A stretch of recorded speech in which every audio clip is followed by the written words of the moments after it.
Hey guys, I'm Beati.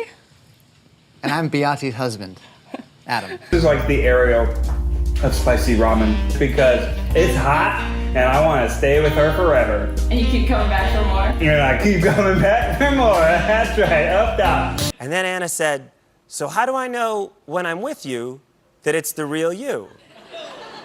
And I said, "You don't."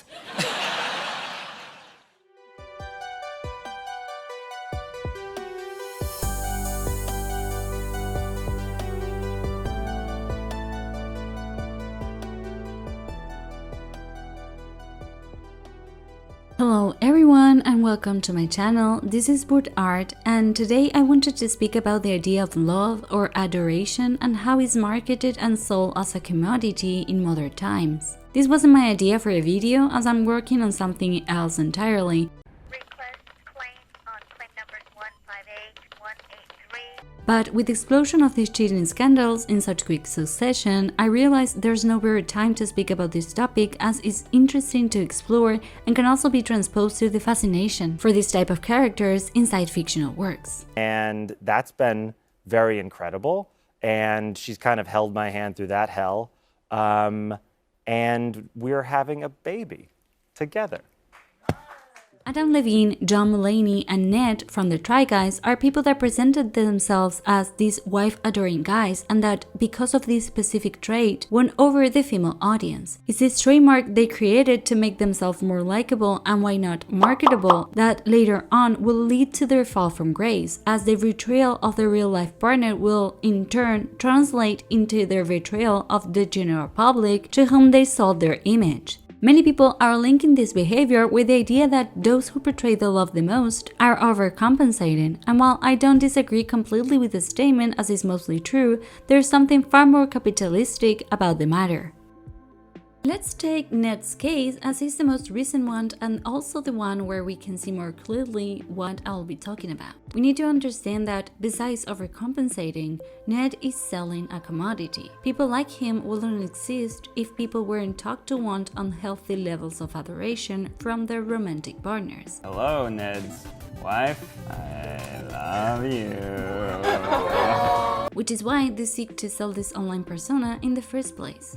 It's also the reason why characters such as Edward from Twilight, Christian from 50 Shades of Grey, Massimo from 365 Days, and Hardin from After, who are incredibly toxic and problematic, are also incredibly popular, as, despite their dangerous behavior, they are adored to the point of being obsessively fixated the female protagonist. We know overall that none of the people we see in the Try Guys videos is real, in the sense that all of them are portraying a part, and that everything they do that doesn't fit or contradicts the narrative and characterization they want people to see is edited out. However, seeing their blogs and general exchanges swiftly distorted to the point of almost extinguishing the line between fiction and reality, which is why Ned's betrayal felt so personal, as he and we associated his online persona with the real him, unlike fictional characters that are bound to their fictional universes. To summarize my point, blogs, while fake, became a way to emulate the reality of those in the video, which is why it became difficult to separate the fictional reality they show us from their actual reality. In a sense, Ned was fired over the idea that his flawed humanity broke the character he created, as he couldn't keep up.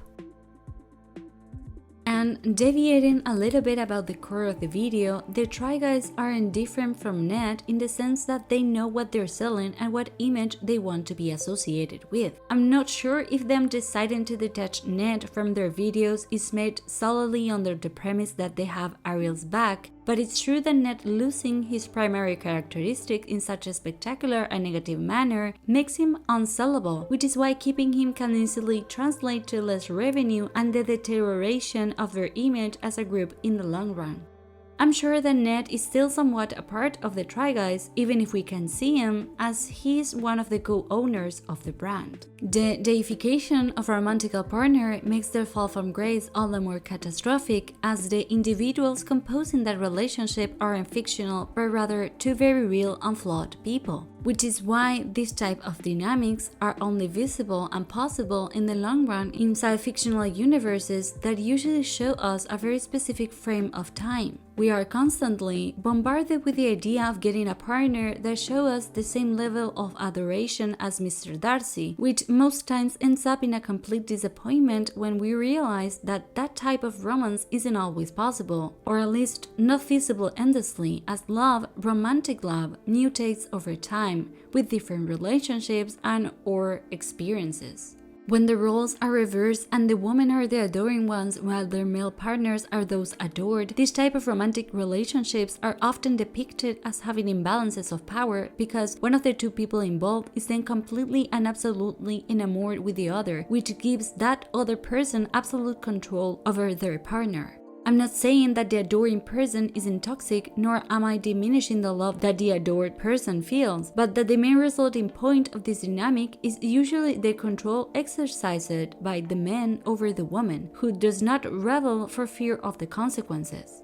When I say consequences, I'm not talking about the physical or psychological aggression, but the possible rupture of the relationship or having that adoration questioned. The popularity of the wife guy, meaning the male who shows or speaks constantly of their romantic partner, is also a response to the patriarchal depiction of romantic heteronormative relationships, as women were bound to be the devout ones, which is why the reversal of these roles can be found not only in popular media products, but also on fanfictions of, and I'm pretty confident when I say this, every fictional work. Furthermore, many of the fictional males I mentioned before as examples of the wife guy were created inside the fanfiction sphere only to be later on appropriated by mainstream media that capitalized on their success.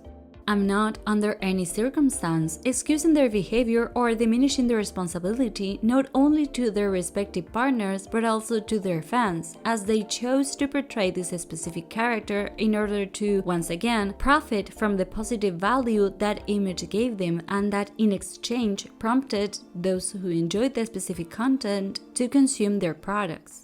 This video was meant to be a quick exploration of a trope very popular and present inside different fandoms across the world, and how this romantical want that fan purchase inside fictional works, alongside the advance of technology in media products, resulted in the creation of real people trying to embody this notion.